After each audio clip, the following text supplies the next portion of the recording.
this meeting to order. Madam Clerk, roll call, please. Commissioner Marecki. Commissioner Baidoon has requested an excuse.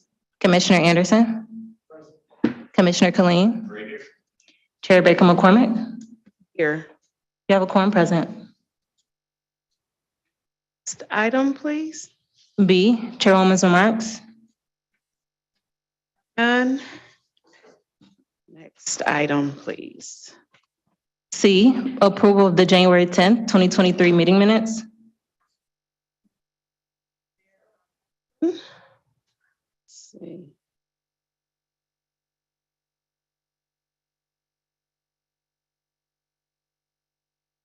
By Commissioner Marecki, second by Commissioner Vice Chair Killeen. All those in support? Please vote on your tablets.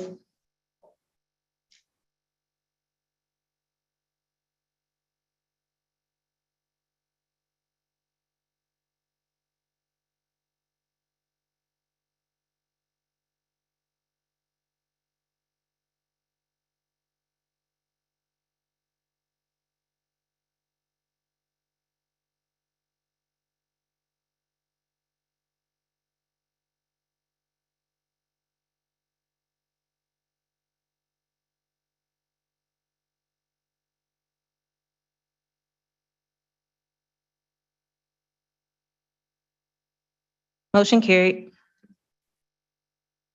Next item, please. D, unfinished business. There is none listed. Item. Moving to item 7 on the addenda. We are going to shuffle the agenda around a little bit. Our item number 7, can you read over this item briefly, Madam Clerk? Item 7, requesting Commission approval of the appointment of Dr. Abdul El Sayed to the position of Director for the Health, Human and Veteran Services Department. Thank you. Good afternoon. Feels like evening.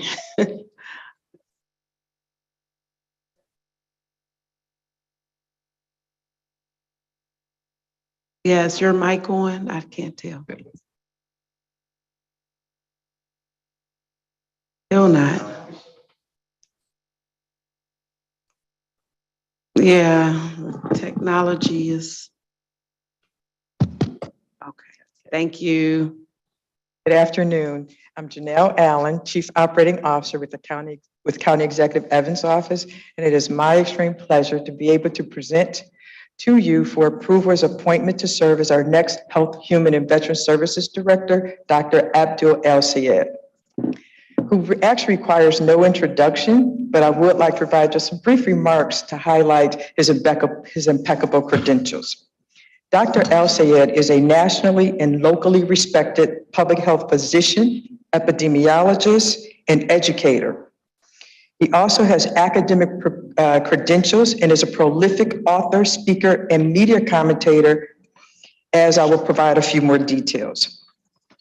From 2015 to 2017, Dr. El Sayed served as the City of Detroit's Executive Director of their Public Health and served as their health officer and led the rebuilding of Detroit's health department after it was privatized during the city's bankruptcy. This provides some really direct experience in alignment with what we need here at our health department. And since the pandemic, Dr. El Sayed has been a frequent health analyst and contributor on the national stage at CNN, focusing on COVID-19. Since 2019, in addition, he hosts a popular weekly podcast titled America Dissected, where he offers perspectives on an expansive range of health and society-related issues and talks to doctors, scientists, culture makers, and policy leaders who are developing new ways to solve them. His podcast has garnered 15 million downloads with over 150 plus episodes, putting it in the top 1% or less than 1% of podcasts worldwide. He has taught at the Edge of Public Health and Public Policy at Wayne State University, American University in Washington, D.C., and the University of Chicago. And for the past several years, he has been a Townsley policymaker in residence at the University of Michigan's Gerald R. Ford School of Public Policy. And he's a senior fellow at the Harvard FXB Center for Health and Human Rights. He has authored 3 books and countless commentaries, as well as over 100 peer-reviewed academic publications. He is also a regular keynote speaker. He has served as the commencement speaker for Rutgers University's School of Public Health and the University of Michigan School of Public Health, Dentistry, and Medicine. In 2022, he serves as the university-wide commencement speaker at Lawrence Technological University. Dr. El-Sayed's academic credentials are equally impressive. He earned a doctorate in public health from Oxford University, where he was a Rhodes Scholar. He also holds a medical degree from Columbia University, where he was a National Institute of Health funded medical scientist training program fellow and a Soros New Americans Fellow. He graduated Phi Beta Kappa with highest distinction from the University of Michigan, where he was chosen to deliver the student remarks alongside then President Bill Clinton and was awarded the Bicentennial Annual Award in 2017. With that, I would like to present Dr. El-Sayed and will be prepared to respond to any questions. Thank you. Thank you. Welcome. Come on up. Yep. Thank you so much. I just want to say how much of an honor and a privilege it is to be considered for this role and to be here before you. Wayne County is where my family's American story started. My father immigrated to this country from Alexandria, Egypt, to go to Wayne State University on a full ride fellowship to do a PhD. And since this place has been an inextricable part of my life and my career, and I'll tell you, as a kid growing up just north of this county in Oakland County, I spent a lot of my summers in Egypt. And my grandmother, wisest, most intelligent person I've ever met, never got to go to school. And she lost 2 babies before the age of 1 of 8 to whom she gave birth. And I didn't have the language to say it at the time, but in the 15 hours it would take me to get to Egypt, I would travel about 10 years difference in life expectancy. The crazy thing, though, is I didn't have to go 15 hours. I could go 15 minutes and travel the same distance. And trying to address that has been the animating function of my career. I believe that we have a unique opportunity here in Wayne County to take on the aftermath of this pandemic, build a more resilient public health infrastructure, and for the 1.2 million Wayne County residents that we'll serve on the health side, the 1.8 million that we'll serve on the human services side, I believe that that is the work of this moment. I believe deeply in County Executive Evans' vision to build and leapfrog the kind of infrastructure here that demonstrates what's possible if committed people focused on addressing inequities do the work of that. I'm really grateful for that opportunity to speak with you all about it, to continue that conversation, to work with you all and the ideas that you have, to animate them into public policy and public programs. And I'm looking forward to the conversation here today. Thank you. Thank you. Any commissioners have any questions? Oh. Commissioner Killeen, Vice Chair. The button. I guess my first question is for commission staff. What's the salary of the person outgoing in this position?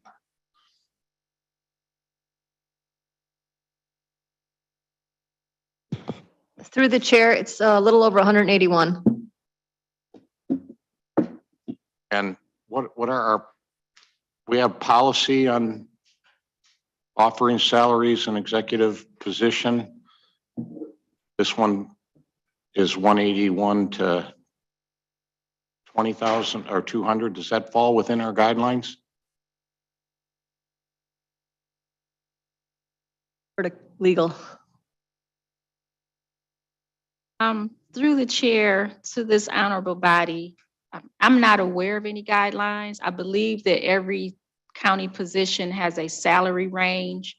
I know that for those of you who have been around for a while, you've heard me, I don't know the answer to that. I mean, I believe there's a salary range. The commission has never involved itself in that as far as the salary ranges for executive position, appointee positions on the other side. I'm not aware of any particular policy, ordinance, or anything that actually establishes or limits the ability to pay any particular salary.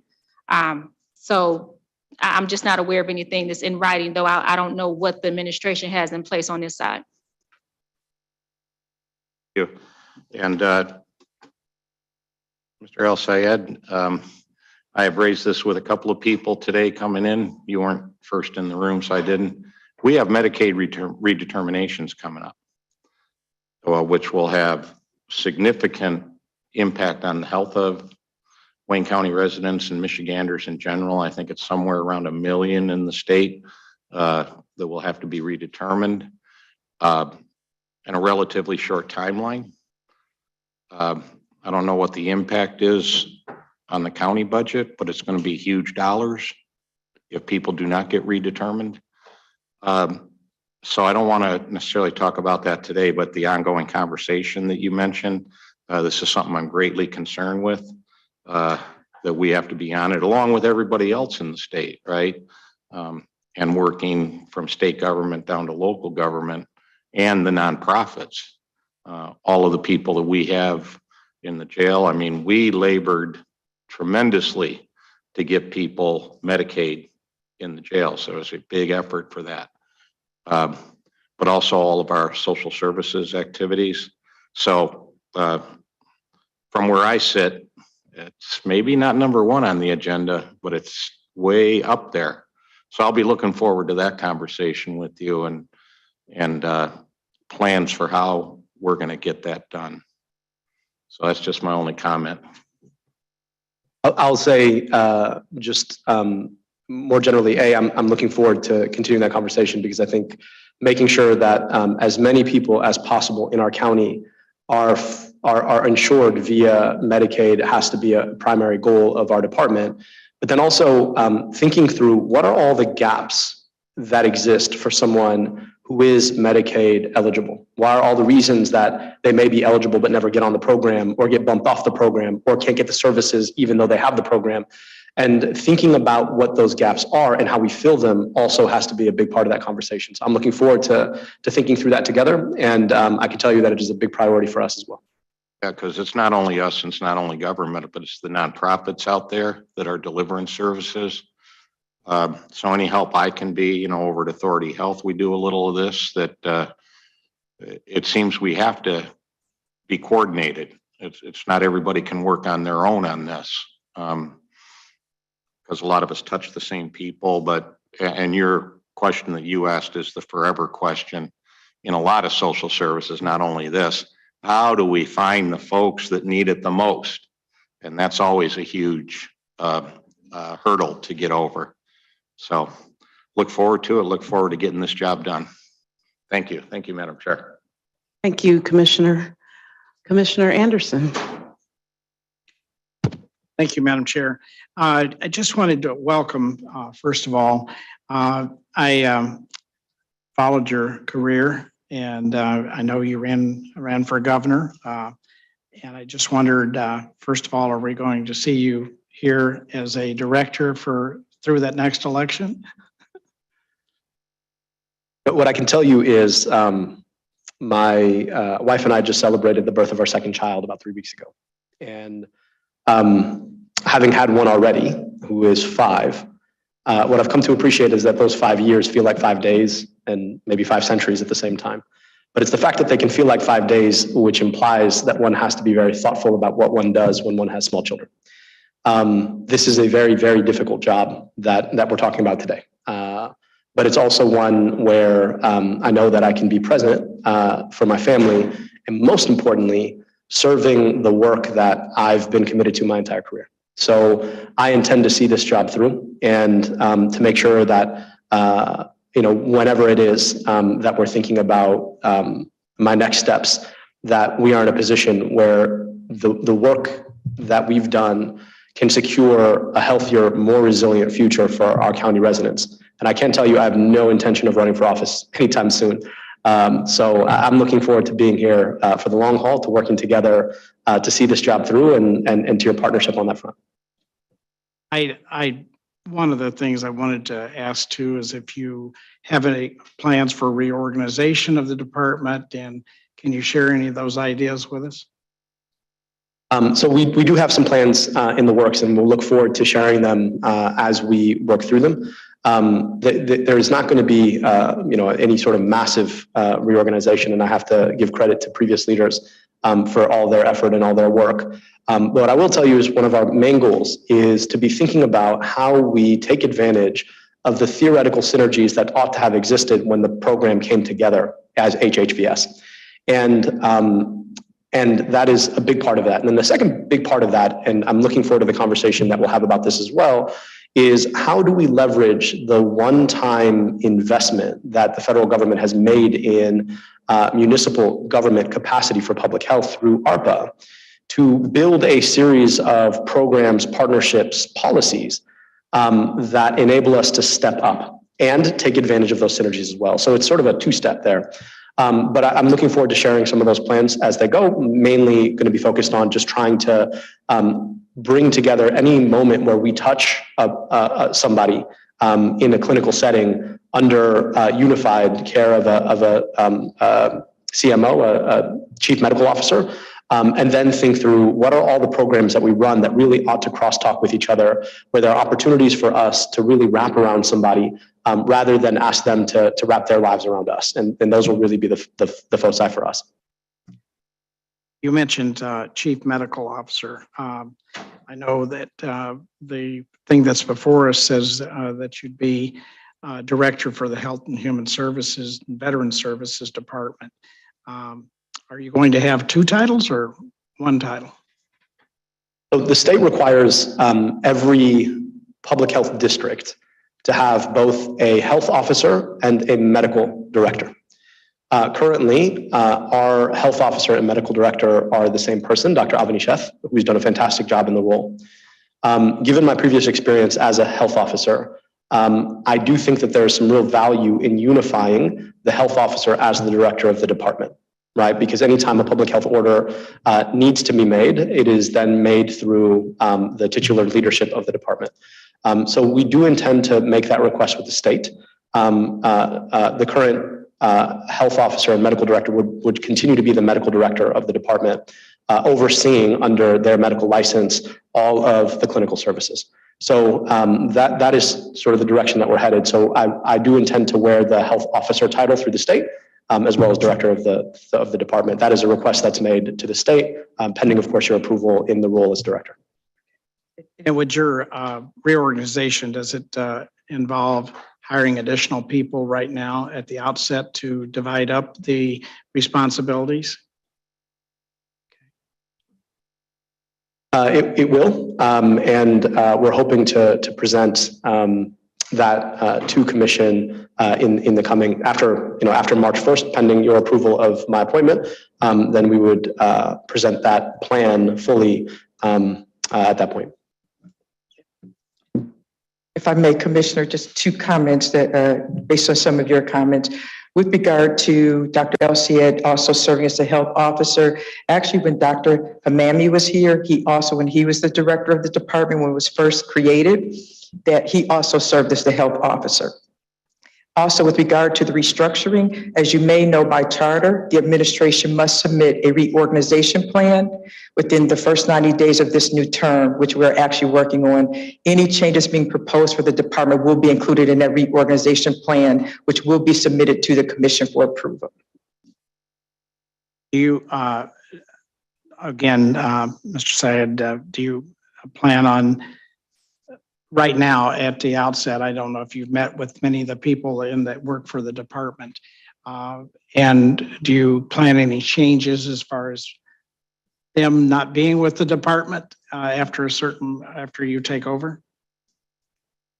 The nice thing about the way we've been able to engage this transition is that it has given me the opportunity in a project consultant role to get to know the department. There are no plans to let go of anyone at this time. I hope that there are not plans to do that. I'm very grateful for the quality of folks who are serving our county in the health department, and I'm looking forward to working alongside them. The truth is, we as a department continue to have challenges with vacancy, as is the case across public health, frankly, all over the country. So my hope is that we'll be doing a lot more hiring and not much firing. I would too add, there was a concern that I had about the salary, the level of the salary. But I think even more important is like have you developed any opinion about the opioid settlement dollars and making any recommendation to Mrs. Allen or to the CEO? So my hope is in due time to share some of what we've learned and the opportunities moving forward together with you. I actually just got out of a meeting with Mr. Eric Doa, who is the CEO at DWIN, our partner on the mental health side.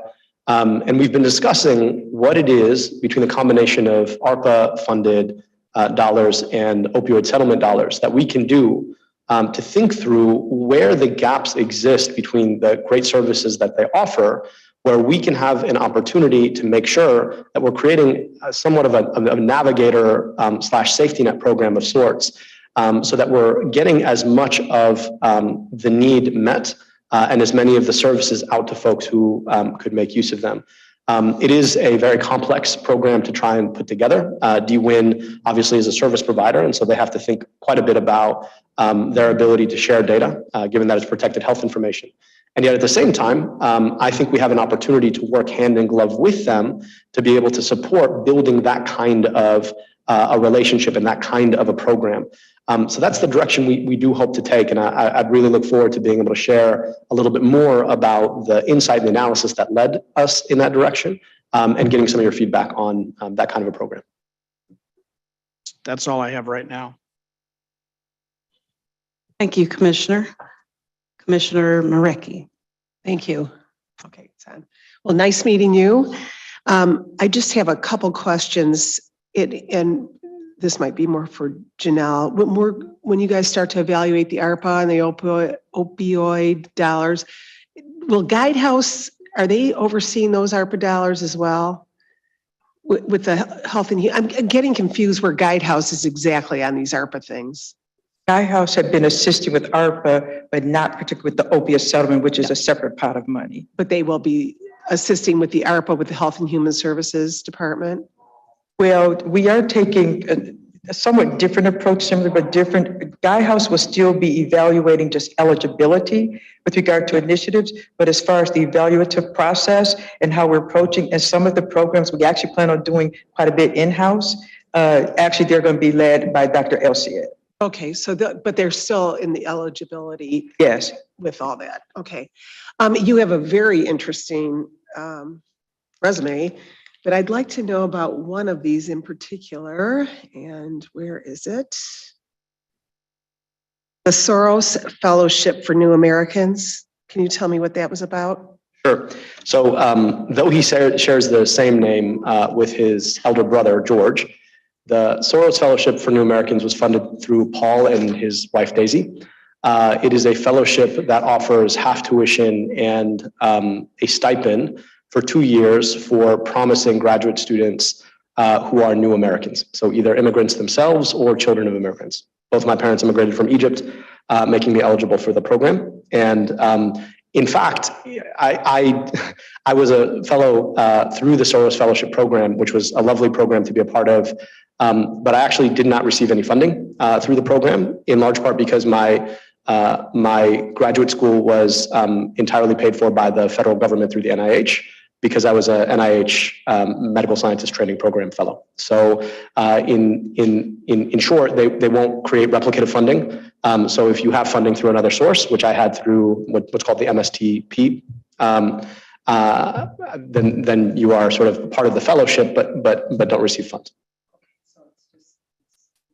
To put that on a resume because you were awarded It's one of those, fellowships that's very difficult to earn. And it's a very rigorous process. And so I went through that process and earned the fellowship, but in the end, it actually didn't offer any funding, given that I had funding elsewhere. Okay, so this is George's younger brother. George's younger brother. Thank you. Thank you. Thank you, Commissioner. I have a couple questions. Well, a couple of the commissioners have brought up the salary. So if you can address how you came up with the salary, because we had a prior director, David Brooks, and he started out at one salary, and now we're at the very high end here. So can you explain if there's any policies around salaries or how we're coming up with these salaries?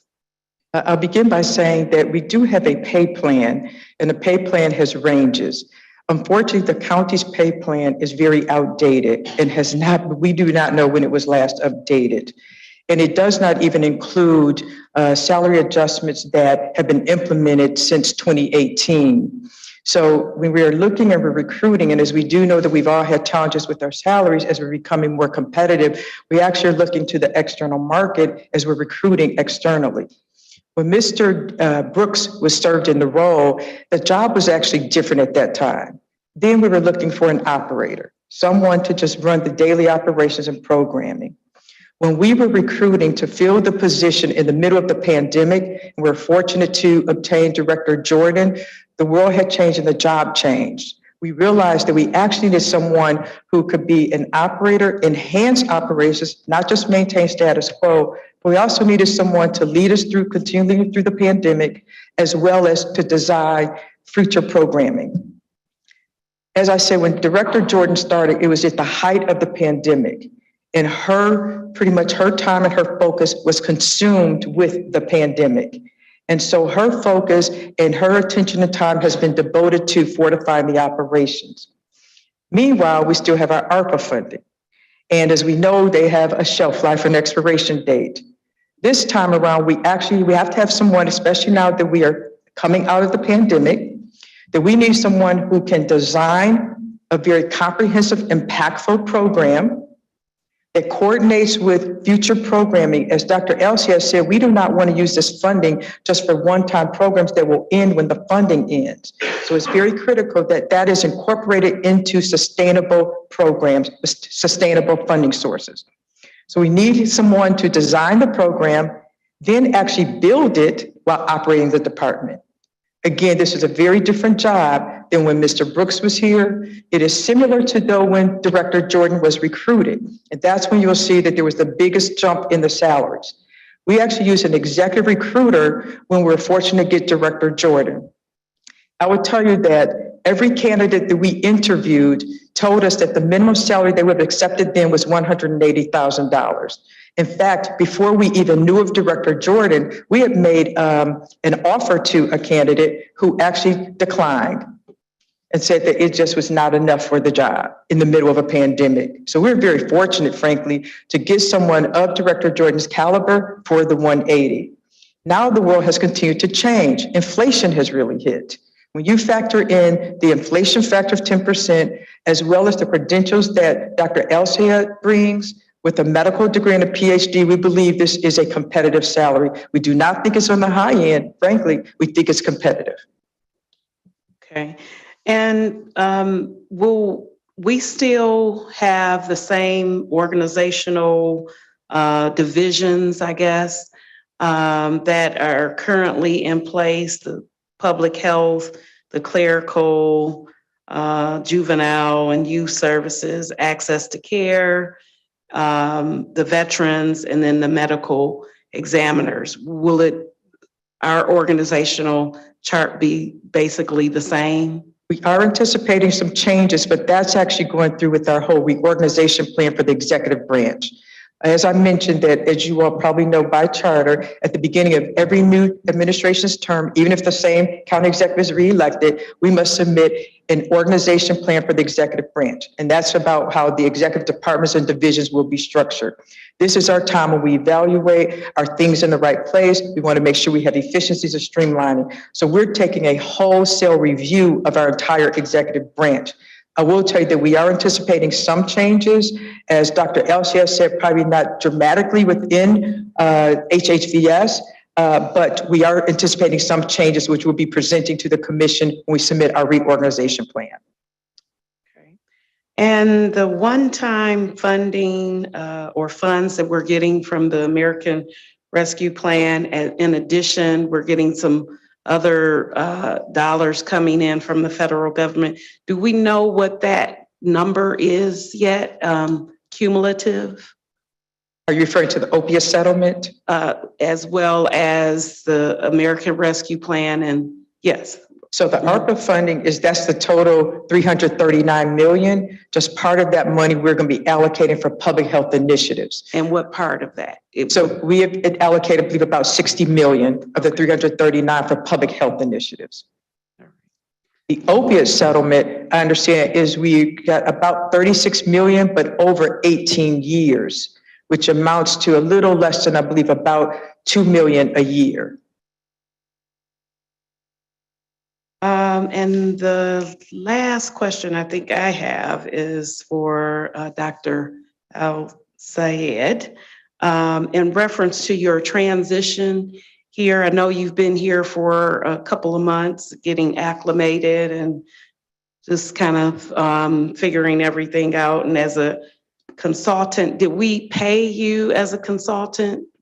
Yes. So I was on a project consultant basis. It was an hourly range. An hourly payment. And so I've been spending about 30 hours a week with the department and getting to know everything from the operations of the department to the commissioners I know I've met with. Some of you, looking forward to meeting with every one of you soon, and understanding what the challenges and opportunities look like for us moving forward. Okay. And did you meet with the director already to kind of go over what areas maybe she could give you some, feedback on? Yeah, we've met previously. We have a series of meetings coming up, just so that we have a really tight handoff. Okay, great. All right, is there any other questions? Yes, Commissioner Marecki. Thank you. And I meant to, thanks for recognizing me again, because I meant to bring up the salary when I was here first, but I've got no problem with this salary. In fact, some of these positions should have more money, because this, like you were saying, Janelle, when Ms. Jordan came on and you're coming on, this is a whole different world with the whole health thing. So I've got no issues with that. Thank you. And Vice Chair Commissioner Colleen. Chair. And I just want to follow up on the opioid settlement just for a minute. When that money comes, we can't spend it on whatever we want, correct? I don't want to get into the details of that. That is correct. There certainly are some limitation restrictions on how it can be spent. It just makes me nervous every time that comes up, that somehow this is going to be free money. No, there's going to be a lot of prescribed spending there. I don't want people to get like, oh boy, free money. We can do whatever we want with it. Thank you. Thank you. Commissioner Anderson. Thank you. Janelle, originally I know Mrs. Jordan was going to be leaving, I think, May 1st originally. And is that correct? Was it May 1st? Has there been any plans? Early May. Have we reached some type of a separation agreement or something like that? No, we don't normally do those, but as well as I said, that when Melita Jordan came, and we were very fortunate to get her, and she did make it clear that this would be a relatively short engagement. And she did start telling us, and we appreciate the advance notice she gave us last fall. You may recall too that it took us 1.5 years to recruit to fill the position when we got Melita. We did not want to be left in that predicament again, and so we started a direct recruitment looking for, we thought, the ideal candidate. And frankly, I got to tell you, we didn't necessarily think we were going to be able to get Dr. El-Sayed.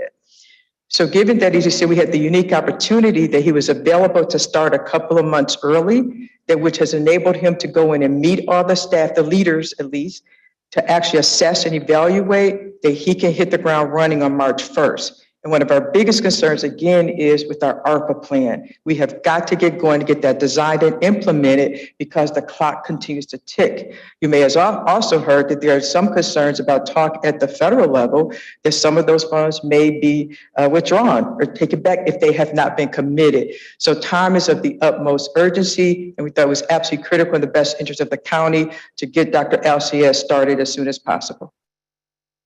I would, Madam Chair, at this time, like to thank the previous director too for her service to the county. I think she has been just incredibly accessible, made herself available anytime that I've had a question about anything, whether it be in the morgue, the issues that we were having with the morgue, even as how she handled the scrutiny of the press when one of the television stations, she welcomed them to come in and see the changes that were made there.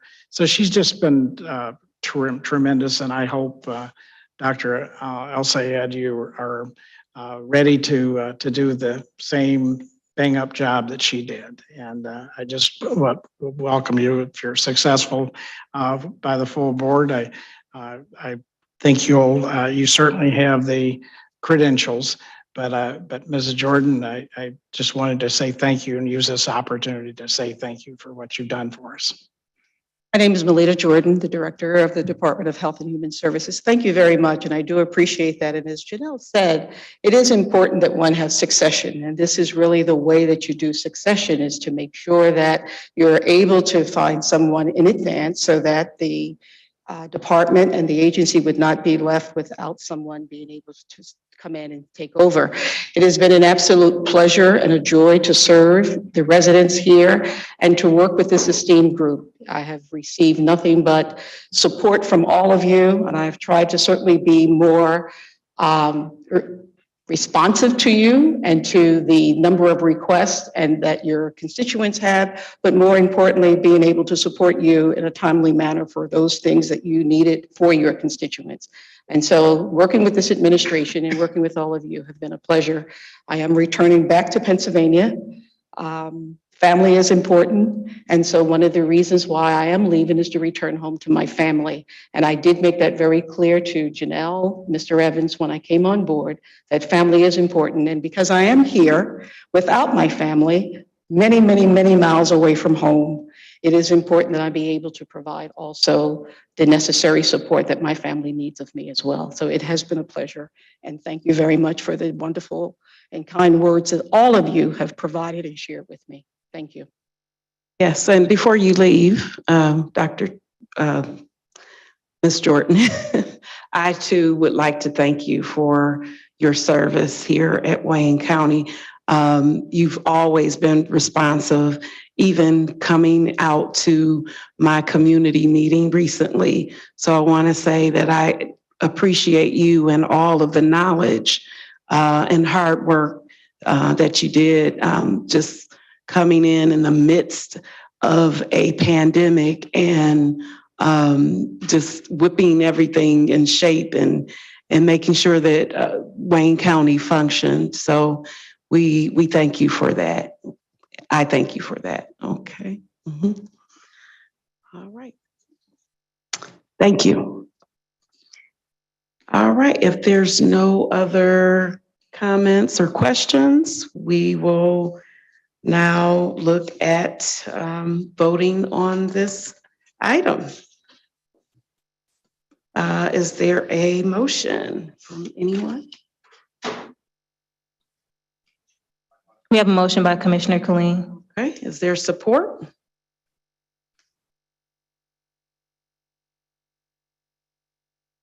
All right, it's been moved and supported. All those in favor?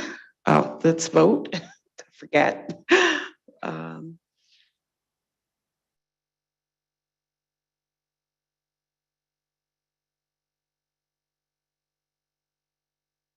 Motion carried.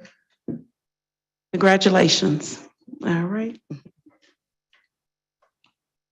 So next item, we'll go back to the, Moving back to the agenda. Item 1, under new business, forwarding the medical examiner's annual report on manner of death for fiscal year 2021 through 2022. all right, is there anyone to speak to the report?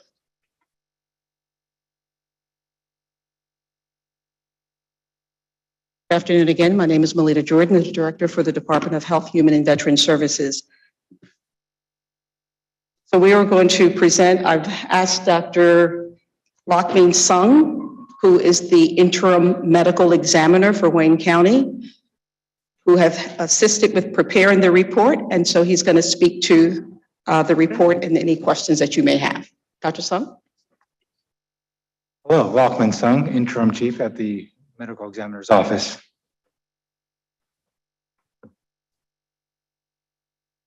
Yes, can you just give an overview of your report? Yes, annually we create reports on the decedents that are brought into our office. There are a number of ways to analyze the statistical numbers, one of which is based on the manner of death. The manner of death in general are the circumstances surrounding the cause of death. And here in the state of Michigan, we have 5 manners of death. They're natural, homicide, suicide, accident, and indeterminate. With the number of individuals brought into our office, we once again categorize them into one of these classifications.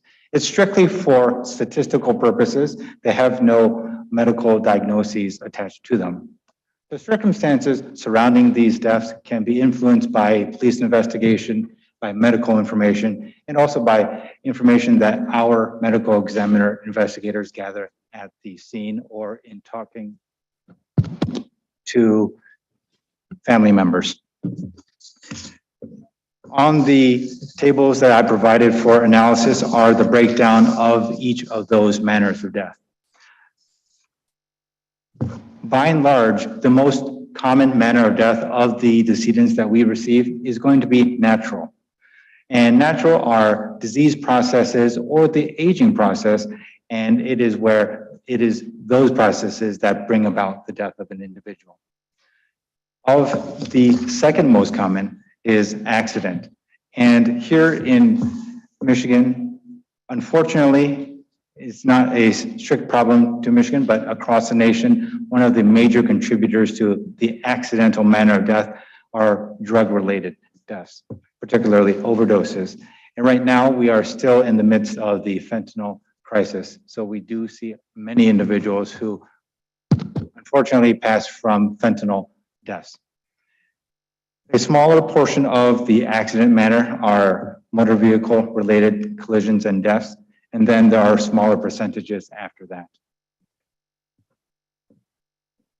Third in line of the most common manners of death will be homicides.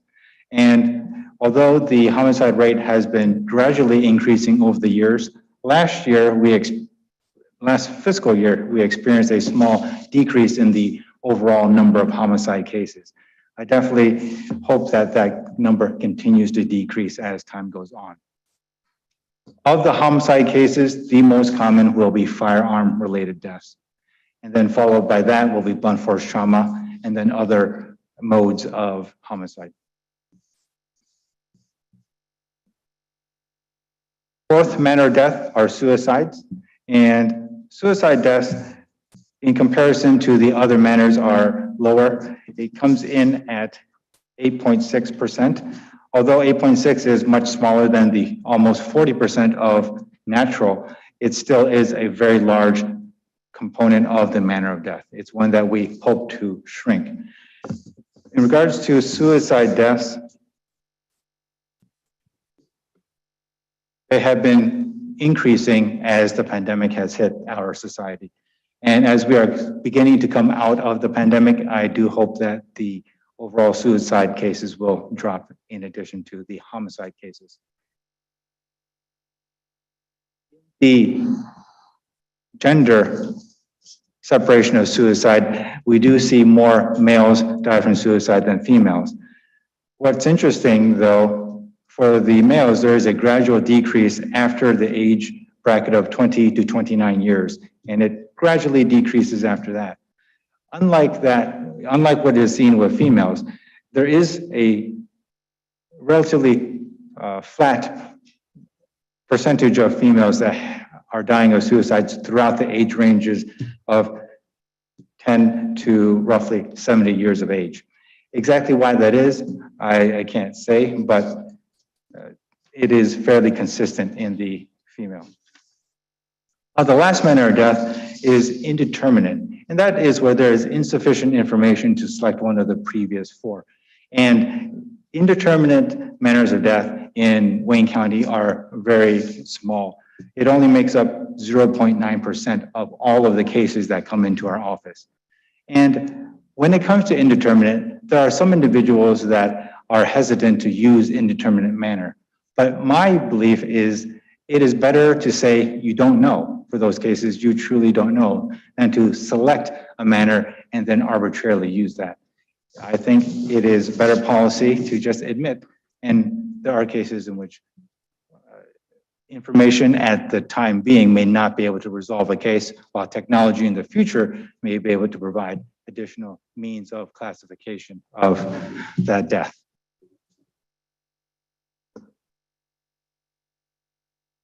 Thank you. Any questions, Commissioner Vice Chair Killeen? Chair, I see this report as in response to a budget instruction. I don't know if you know, but our staff certainly knows. How many years has the medical examiner's office produced this report? First year in which I have produced this for the commission to review. I'm unaware of the previous analyses by the prior medical examiner. This a new budget instruction this fiscal year? Asking Commission Fiscal. Through the chair, yes, this is the first year this has been in the budget language instructions. Yeah. I'm glad to see it, you know, in the run-up to Wayne State coming to manage the MEO's office. There was a lot of discussion there that Wayne State is very much interested in gathering a lot of data to look at the trends that are out there and what is affecting people. So I assume this is going to be part of that kind of analysis where we look year over year as to what is happening with deaths in the county from a public health point of view. Am I correct in that assessment? Yes, sir. This data can be aggregated on an annual or biannual basis. It does take some effort to aggregate the data, but it definitely is something that can be achieved and will be achieved. Okay, yeah, well, the more data we have for public health, the better, right? Hopefully that leads to better policies. All right, thank you. Thank you, Madam Chair. Thank you. And that leads to my question about deaths in custody. We actually have a resolution that we're going to discuss further, but while you're here, just wanted to get your thoughts on collecting data and making sure that we report any incidents of deaths in custody, be it if they're detained or moving from one location to another, or any incidents like that. It is said that 55% of deaths occur in custody nationally. So I would be very interested in knowing, and I don't know if you have that data or have looked at that data at all. Without a doubt, we document the status of an individual who comes into our office, and that includes those that are inmates or prisoners in our system. However, we do not create a separate spreadsheet specifically for that goal currently. However, in moving forward, it is something that we can produce. Thank you. Any other questions from commissioners? Oh, all right. Thank you so much. Oh, sure. Go right ahead. If I could just take the time also to introduce our new division director for the medical examiner's office, Ms. Charlie E. Rose, who's joined us in January. And so Charlie is our new division director for the medical examiner's office and will be working very closely with Dr. Sung, with the Wayne State University, and with all of you in terms of the reports and additional information that you may need. She comes with a excellent background. Actually, I'm going to ask Charlie to come up and introduce herself and share her background.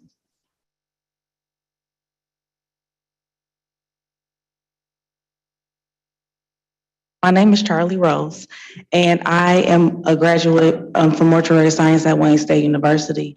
I am also a licensed funeral director, and I also was an autopsy tech sometimes at DMC Hospital. So I come with a lot of knowledge and background for the medical examiner's office, and I'm here to assist and help make the changes that are needed. Thank you. Welcome. Thank you. Thank you. All right.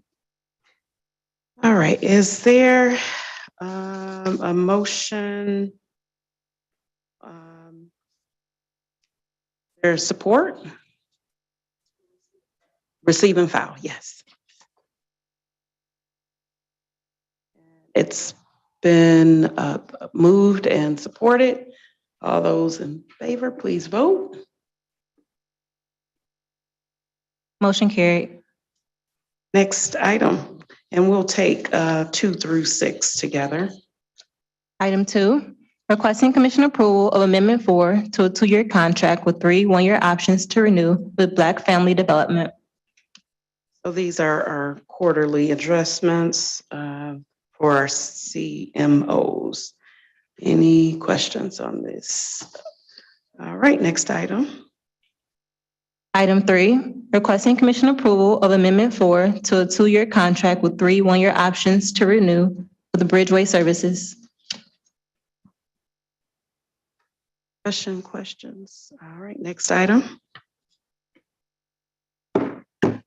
Item 4, requesting commission approval of Amendment 4 to a 2-year contract with 3 one-year options to renew with CCMO Center for Youth and Families.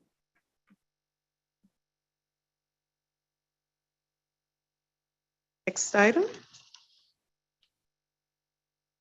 Item 5, requesting commission approval of Amendment 4 to a 2-year contract with 3 one-year options to renew with GrowthWorks. Item. Item 6, requesting commission approval of Amendment 4 to a 2-year contract with 3 one-year options to renew with Insight Youth and Family Connections. Discussion. No discussion. Next item. 8. Are you taking all the CMOs together? Yes. Is there a motion? It's the motion to move all of the items 2 through 6 by Commissioner Marecki, and it's supported by Commissioner Vice Chair Killeen. Please vote. Motion carried. Next item. Moving back to the addenda, item 8, requesting commission approval of Amendment 1 to a 1-year fiscal year 2023 Local Health Department Comprehensive Grant Agreement with the Michigan Department of Health and Human Services. Any discussion needed on this? It's fairly straightforward. Good grant. All right, let's get a motion to approve this item. All right. It's been moved. Is it supported by Commissioner Marecki? Please vote. Motion carried. Next item. Item 9, a resolution by Commissioner Becker McCormick calling upon Governor Gretchen Whitmer and the Michigan Department of Health and Human Services to amend the State of Michigan death certificate form to add checkbox that designates whether the death occurred in custody. So you all should have received the resolution, and I just wanted to present this to you for your review and also to find out exactly what reports the MEO office provides, and as well as the sheriff's office. I think it's very important that we know the number of deaths in Michigan, but also definitely in Wayne County, excuse me, that occur while someone is incarcerated or either being transported. I think it's a key factor in the public health of our community to prevent these causes of death if they are preventable. And if we know that there's a high number of deaths in custody, then we can then work to somehow stop those numbers from increasing. So this resolution is a resolution that will go to the state, as well as I'm asking it to go to other policing agencies around the state. There is a requirement under the federal act, but there is no requirement for reporting the numbers so that we know what the numbers look like.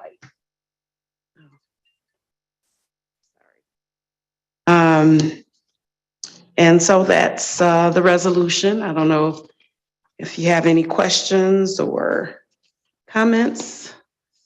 Vice Chair Killeen. Thank you, Madam Chair, and thank you for bringing this. I certainly support the spirit of this. Are there states that have done this? You know what? That's not in here. You're right. And then the other thing I was curious about is you mentioned some sort of a federal requirement. yes. What are the feds requiring? So I'll let our commission staff Oh, okay. speak to this, but I do know that Washington, DC has this on their death certificates, a checkbox. Yeah, So. okay. For the chair to this honorable body, and my colleague Ebony, who actually drafted and researched this, may jump in at some point if I get this wrong or if I miss some information. She should be on Zoom. So there is a federal law that requires all local entities, including the state, to report deaths in custody. And in that federal law, there's a chain of reporting. So I believe the locals report up through the AG, and then somehow that gets to the feds, and we're supposed to go under this federal act. So what this resolution does is mentions that federal act. It encourages all local entities to actually comply, because what has been reported is that there's a lot of non-compliance with local communities throughout the country actually reporting this information up to the Fed, so that the information that's available is not as accurate and up to date as it could be. So this encourages our local communities within our county to actually comply with the federal act. In addition, what this resolution requests is a checkbox on the state to consider placing a checkbox on death certificates that's specific to death in custodies. The intent of that, I believe, is to help with the actual tracking of data and information. And I don't know if you want any other information, if you got other questions. Oh, this resolution also requests that the sheriff and the MEO, while they are required by law to report up through the state to the AG this information, that they also start submitting annual reports to this body with regards to that information that's reported through the MEO. And I'm not sure if the MEO, because he is countywide, if he will be able to provide a good breadth of information for the commission to understand what's happening throughout the county, since he does the deaths within the county. Hopefully, he'll be able to have a good wide range of information that gives an overview of the county as a whole. But this does also request that the sheriff and the MEO report that information to the commission as well. Okay, so there's no problem legally requiring this reporting? Again, there's a federal law that requires and Yeah. mandates the reporting. This is encouraging Right. compliance with that federal law and also requesting our county departments to report that information that they collect to the commission.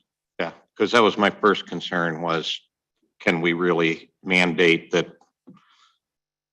You know, because people will die in custody in the backseat of black and white cruisers. Then you're going to have police departments, sheriff departments all over the place, all over the state through the 83 counties, reporting this information somewhere. So I can understand the compliance. How long has this been a federal statute? Through the And chair, to if I that- may speak.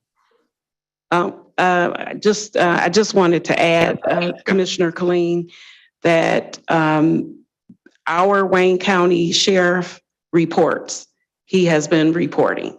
So that's not a problem. This resolution isn't a problem with him because he's already doing it. Yeah, I've got But we that. okay. But that's also means all of the police departments. Should be Yeah. reporting, So if somebody's being held in a district court, right? is that the sheriff then, or is that the district court, or is that the local PD? Right. And so I just want to make sure we're getting good data out of this also that really draws a picture. And how long has the federal law been in place? Through the chair, if I may speak, Ebony Adams, Assistant Commission. This federal act, Commissioner Colleen, has been a law since 2000. 2000, but we've been having issues with enforcement. So this very resolution would be the county's attempt to have better, at least. So at the for county. 22 years, this has been a law. And 22 years later, we're looking at a resolution at this body to say, hey, people, comply. The data is no good that we're getting so far. Or we're not getting it at all. Well, that's what I mean. The data is no good, right? Yeah. I think we should have a little bit of a publicity on this to let the citizens know that this has been the requirement for 22 years. We're still not getting everybody compliant. I think the citizens ought to be more aware of this, of the effort that we're making, that we've had this law and we're not getting everybody reporting for whatever reason, right? Because I didn't know if this would fall under like an unfunded mandate then, right? You got to reprint everything and somebody somewhere is going to say, hey, this is an unfunded mandate, you know? But that hasn't been an issue. But I'm pleased to support this. But I also think we need to raise more public awareness around this so that people are aware there is a law and we make sure, because I don't know, the sheriff is just one entity within the county. So I don't know if everybody else, if Taylor, PD or DPD is reporting on this too. All righty. Thank you, Madam Chair. Thank you, Commissioner Vice Chair Colleen. Commissioner Anderson. Oh, I'm sorry. Did you want to say something? Okay, go ahead. Body, Chairwoman, you just mentioned that you would like a copy of this to go to all the local police agencies. I assume you meant within Wayne County. There's also been discussion regarding ensuring and requesting that those local communities also comply. That language is not in here, so I'm gonna offer a friendly amendment to this body to allow me to make that change. I'll get you a revised version of this prior to full board. So if you can move this out as amended, I will make those amendments to ensure that we're encouraging all of our local communities within Wayne County to comply with this federal law that's currently on the books. All right, so, okay, so it's been moved and supported. Madam Chair, Yes, I would just suggest, as I said before, Madam Chair, I'd like us to put together a press release. I think you, as the chair of the committee that's been offering this, should be in that press release and explaining to the citizens why you needed to bring this forward. we'll do that. Thank you. We can vote. Motion carried. Next item. F, such other matters as may be properly submitted before the committee. There are no other such matters. Public comments. Anyone in the audience today would like to make a comment? No, anyone on Zoom or by phone?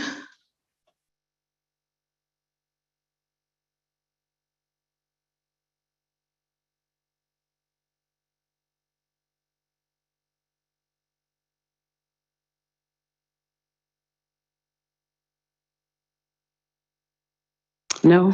There's no one on Zoom. All right. Next item. Adjournment. And Commissioner Killeen supports. Okay.